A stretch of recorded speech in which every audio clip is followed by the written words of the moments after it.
Imagine waking up at 3 in the morning to the sound of sirens, grabbing almost nothing, leaving behind your gear, your weapons, your belongings, and running, not to a fight, away from one. That's exactly what happened to over 1,500 United States Navy personnel stationed at one of America's most critical military bases in the Middle East. And for weeks you heard almost nothing about it, because powerful people didn't want you to. But data doesn't lie. Numbers don't lie. And tonight the numbers are finally coming out. And what they reveal will change the way you understand this war entirely. Welcome. Stay with me, because this story goes much deeper than a headline. Let's start with what we know for certain, confirmed by the Pentagon itself. On a recent Friday, the Pentagon released official casualty figures. 365 American soldiers have been officially wounded in the ongoing conflict across the Middle East. That's the number they admitted to. Army personnel, 247. Navy, 63. Marines, 19. Air Force, 36. Now pause on that for a second. The Pentagon, an institution that has historically downplayed, delayed, and sometimes outright suppressed information about American casualties, officially acknowledged these numbers, which means the real figure is almost certainly higher. When governments release bad news, they rarely release all of it at once. They release just enough to manage the story, just enough so that when more comes out later, they can say, "We told you." They told you 365, but the battlefield doesn't care about press releases. Now let's talk about Bahrain. Bahrain is not some obscure outpost. The U.S. Fifth Fleet, America's naval command responsible for the entire Persian Gulf, the Red Sea, the Arabian Sea, and parts of the Indian Ocean, is headquartered there. It's the nerve center of American naval power in the Middle East. Commercial shipping lanes, oil tanker routes, maritime security operations, it all runs through that hub.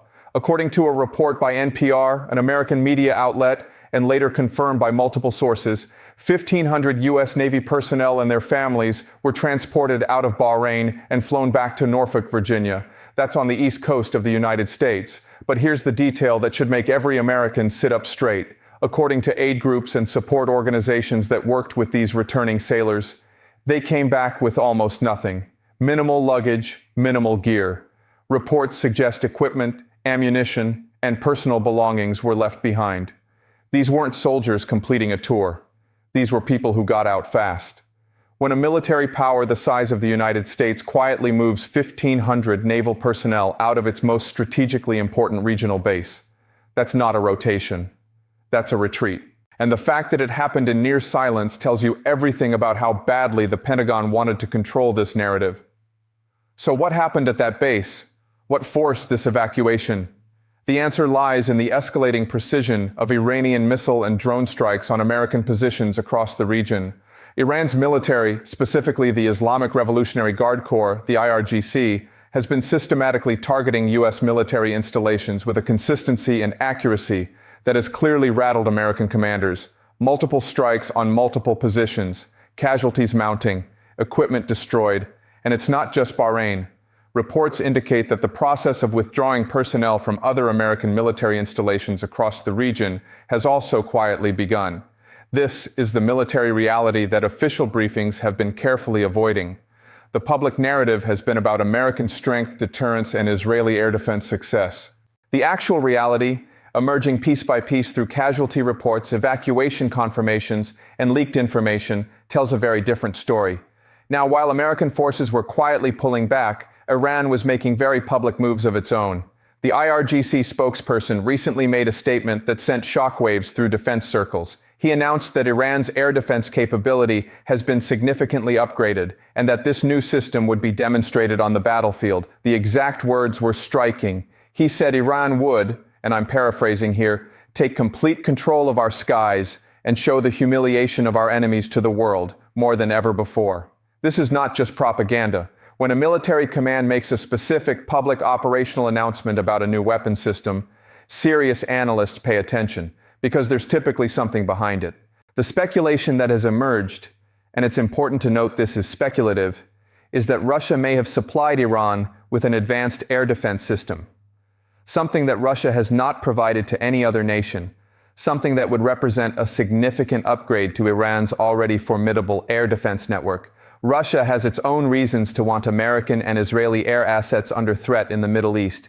It keeps Washington divided, keeps resources and attention split, and adds pressure on American foreign policy at a moment when Russia needs that pressure to be global. Whether the system came from Russia or was developed domestically, the IRGC's public confidence suggests something real has changed in Iran's air defense posture.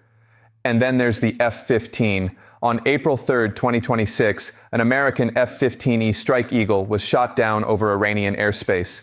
One pilot was rescued by American forces. But the second crew member, the weapons systems officer, remains unaccounted for officially. The U.S. has announced a reward for information on his whereabouts, framing him publicly as missing. But intelligence analysts and observers closely following this conflict have suggested a different picture. There are credible indications that the weapons systems officer was taken into custody by Iran's Ministry of Intelligence. Why would Iran hide this? The strategy appears deliberate. Think about what a confirmed capture means diplomatically. It gives Iran enormous leverage, but only if the capture is acknowledged. By keeping the situation ambiguous, Iran maintains the leverage while denying America a clear framework to negotiate around. America can't invoke the Geneva Convention on behalf of a service member who is officially missing. Iran can hold that card and play it on its own terms, at a time of its own choosing. Analysts have drawn comparisons to the case of Wing Commander Abhinandan Varthaman, the Indian Air Force pilot captured by Pakistan in 2019. In that case, Pakistan's public acknowledgement of the capture actually created a diplomatic pressure point that ultimately forced his release. The argument here is that Iran learned from that example and chose opacity over transparency, deliberately. It's a cold, calculating geopolitical move, and it may be working. Meanwhile, the conflict is reshaping the politics of every country in the region. In Iraq, a country that remains deeply divided between pro-American and pro-Iranian political factions, something significant happened.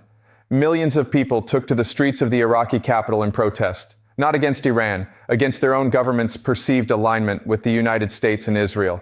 This matters more than most Western coverage suggests. Iraq is the geographic and political middle ground between Iran and the Gulf states that host American forces. When millions of Iraqis mobilize against their own government's foreign policy alignment, it creates internal pressure that directly affects how Iraqi politicians calculate their next moves.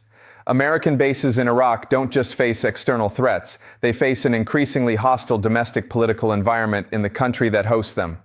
On the economic front, the war is already distorting global oil markets in ways that affect everyday people far from the battlefield.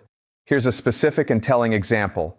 An oil tanker carrying approximately 600,000 barrels of Iranian crude was sailing toward India. It was set to dock at a port in Gujarat. This would have been the first Iranian oil shipment to India under certain trade conditions since May of 2019. A 7-year gap. Then the tanker changed course. It is now heading to China.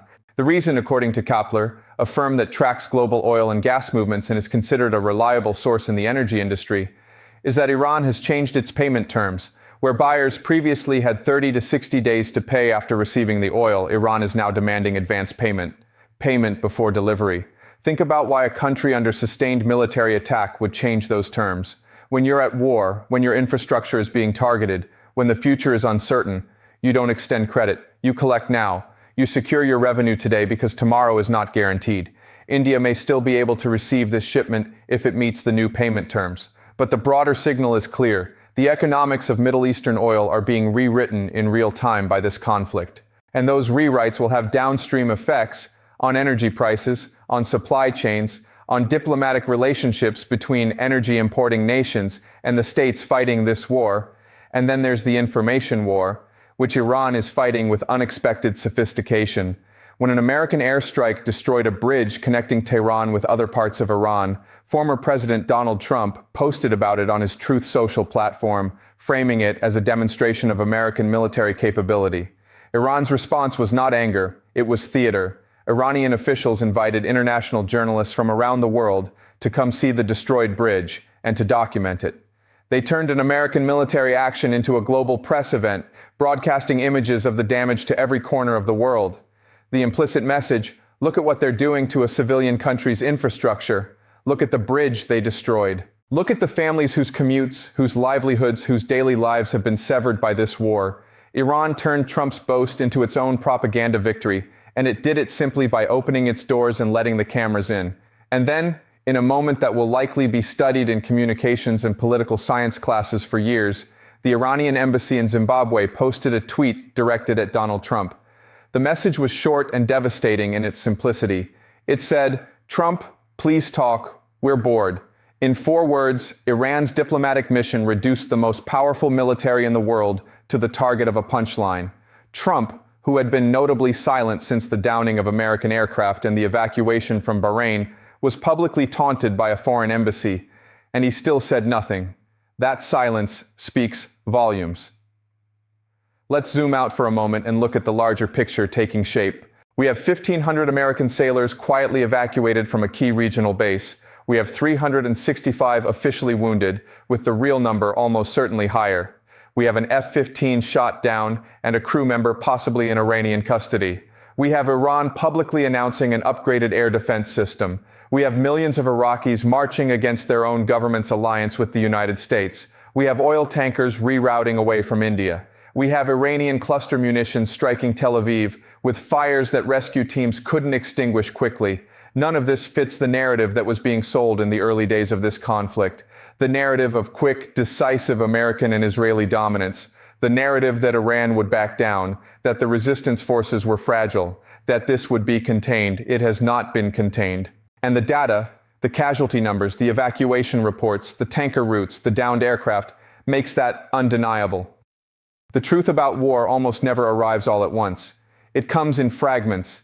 A casualty number here, an evacuation confirmed there, a tanker changing course, an embassy tweet, a missing WSO. Each fragment alone seems small. Put them together, and the picture becomes impossible to ignore. The question is whether the people who need to see this picture, the public, the voters, the families of service members, will have access to it before decisions are made that cannot be undone. That's why this story matters, not as a score for one side or another, but because the stakes, for American lives, for regional stability, for global oil markets, for nuclear security, are as high as they get. Stay informed, stay critical, don't wait for the official version. The data always comes out. It's just a matter of when.